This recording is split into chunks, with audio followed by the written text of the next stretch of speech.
I really don't want to make this episode too serious because the question type is really just like whatever. We are officially doing this, guys, trying to make a 10-minute plus video on answer short question. I'll let you in on a little secret. When I got my perfect score, I didn't get it with perfect performance. I knew for a fact that I got 3 of the answer short questions wrong, and then I just speeded through the whole test because it felt like a joke to me. So let's have some laughs with it, shall we? Let's get this part out of the way first.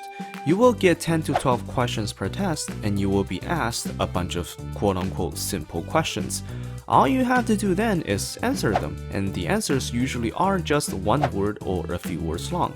By now, fluency and pronunciation are like a childhood nightmare that you should try to put behind and move on, because answer short question only cares about getting the answer right, and that the machine can recognize the word you say.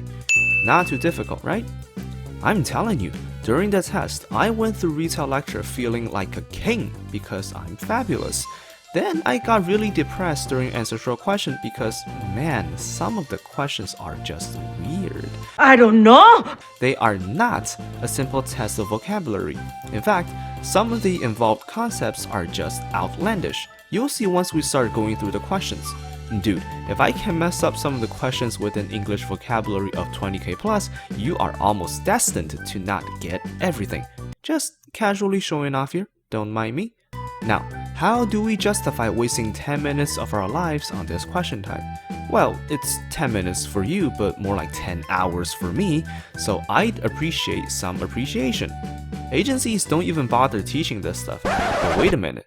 Not only do they say that answer short question is worth more points than retail lecture for the speaking part, but also for listening as well? What? Yeah, sounds like we have enough motivation to do this. If we did 20 minutes for retail lecture according to the agency's idiotic theory, we should at least match the time span for answer short question to do it justice. Don't you think? I'll try. The best! So how do agencies teach this question type? Well, they give a bunch of questions, usually in text, no audio, I might add, and just ask students to go through the list and memorize everything. Even if this would have worked for retail lecture, can you imagine how easy it is for Pearson to just pump out 200 new questions every single day? They are monsters. Good luck trying to predict and memorize all of that. Also, they give the tip that for some questions, if you happen to be indecisive among multiple possible answers, just say them all. You're too funny. Like, great job, man. It's difficult enough for many students to come up with one decent guess for some of the questions, and your proposed solution is to just say a few more words? Again, best of luck. One more thing before we jump into doing the questions. In fact, I plan on going through the entire practice test worth of questions in this video. Like, how the hell am I supposed to spend 20 minutes on 1 or 2 questions? So, one more thing. And the thing is, the fact that some questions are asked as a multiple choice. They will include a few options, and you should choose among them. This makes the questions somewhat more manageable, but again, it's not something that you need to manage well. As for agencies, at least they will tell you that when you are given options, don't say all the options. Wow, great job agencies. At least in their eyes, Pearson are not that stupid. Yeah, I've been trying to drag it out before jumping into the questions because they will expose my true inner self, which is a big, ugly troll. I just can't take some of them seriously, man. Fine, let's do this. First question. What organ do cardiologists specialize in? Oh well, the first question is a decent one that actually tests if you know something. A cardiologist is a doctor that works on your heart. This is one of the more common types of specialists. It is important for you to know that the prefix cardio means heart. Otherwise, there is no way for you to answer this question correctly. I guess it's a good thing then that answer short question doesn't consider fluency in pronunciation. Otherwise, you would just get 2 zeros every time you don't understand what the audio says. As a side note, cardiac arrest is a fancy way of saying heart attack. We usually call certain exercises cardio because they are designed to raise your heart rate. Can you see how hard I'm trying to make this video longer? Well, so much for this question. I know! Next one. If telescopes are used to locate distant objects, what instrument is employed to magnify minuscule objects? I think this question is being overly complicated on purpose. Like, I'm just gonna say it, the answer is a microscope. The way they phrase the description for the telescope is so simple, then all of a sudden, it cranked up the difficulty for the question part. Yes, a microscope is an instrument, but why not just call it a tool? Instead of saying employed, why not just say used? Magnify makes sense, but why minuscule when you can say small, teeny, tiny, or just say microscopic and give away the answer? If you have any experience with the sciences in high school, you should get this one. No excuses. Third question. Which kind of punishment for a crime is the less severe? An imprisonment or community service? The first question with options. If you actually don't know which one is correct, make a guess out of the two. Just don't say anything else. So which one is worse? There is a chance that some of you don't know what imprisonment means. Let me spend some time to explain this. You should know what prison means, and ment is a common suffix for a noun. And the prefix im means into or inside something in this case. So imprisonment precisely means ending up in the prison. This is something we will discuss more and more as we run into more difficult vocabulary.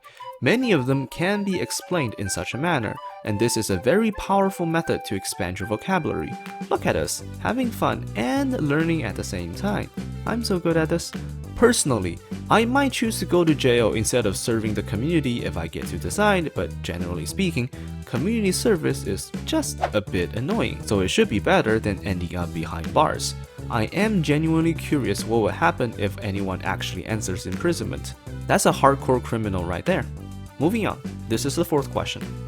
How many sides are there in a bilateral agreement?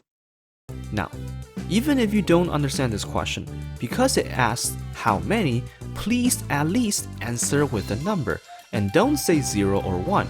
You know it's asking for a side of something, and when is the last time you run into something with no or just one side?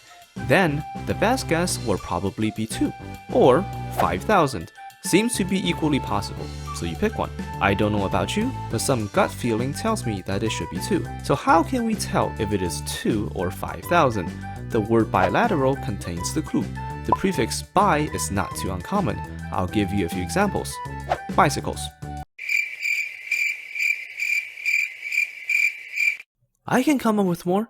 I'm just worried that you might not know what they mean. I definitely know more words beginning with bi than just bicycle.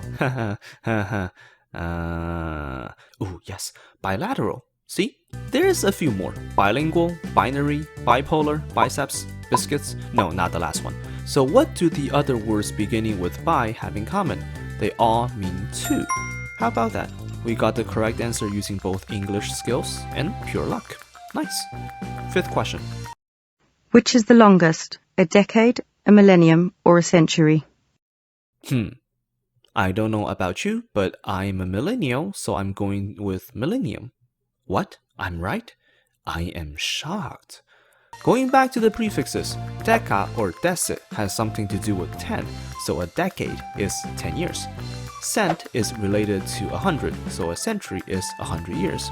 As for a millennium, you guessed it, it begins with millet, which means 1,000, so it's 1,000 years. Easy. Question number 6. A manufacturing process releases noxious gases. What is the most important safety measure for workers at this plant? Ensuring good ventilation or appropriate footwear? Holy crap, this is a long one. Thankfully, you are given 2 options, so you have at least a 50% chance of getting it right. I assume most of you don't know what noxious means, but you should know what gases are. Then you have to keep people safe. The only correct way to do this is by wearing nice shoes. Of course it is. What else could it be? Yeah, if you choose footwear, then you definitely misunderstood the question. The correct answer is to ensure good ventilation. Now, I like to be serious for a while and elaborate on this one. I am actually not sure if you can get the point simply by saying ventilation. I mean, it conveys the message, but the official guides are quite ambiguous with this situation. Now, ambiguous is too strong of a word. I don't think they ever bother to explain exactly how this works. My advice would be just stick to the entirety of the options that are presented to you. Just play safe, you know? So far, we're not too impressed by these questions. Pieces of cake. This is question 7. A list of events placed in time order is usually described as what? Yeah, I spoke too soon. This is quite difficult because it is looking for a specific word. The word is called chronology, but in the answer key it is said that the answer timeline is also accepted. I bet most of you tripped really hard when listening to the questions. If this were to happen with other listening questions, I will give you a bunch of tips to practice and improve, but for answer short question, shit happens. It even happened 3 times in a row to me during the test, so whatever man, walk it off. You're not getting any sympathy from me. Straight to question 8. If a figure is hexagonal, how many sides does it have? You see how much Pearson likes mathematical and scientific terms? This goes beyond just for answer short question. I oftentimes ask my students what they major in college, or whether they attended a high school that has a curriculum in English. Usually I would have a pretty accurate guess regarding these questions, because if you have come across these terminologies before, then these questions are just very easy for you. But if you haven't seen them before, I can explain to you guys why the answers are the way they are, but you will still find it difficult because the gap of vocabulary is quite substantial. Start learning these words now, and not only will you do better with answer short question, but all the other reading and listening questions as well. Oh, by the way, the correct answer is 6. A hexagon has 6 sides because of the prefix. I literally can't explain this any better. That's it. Hexa means 6. In fact, there's a whole bunch of those prefixes used in chemistry, geometry, and many other STEM-related courses. Here is a list for some of them that I think you should know. Question number 9, coming right up. What key mineral makes seawater different from fresh water?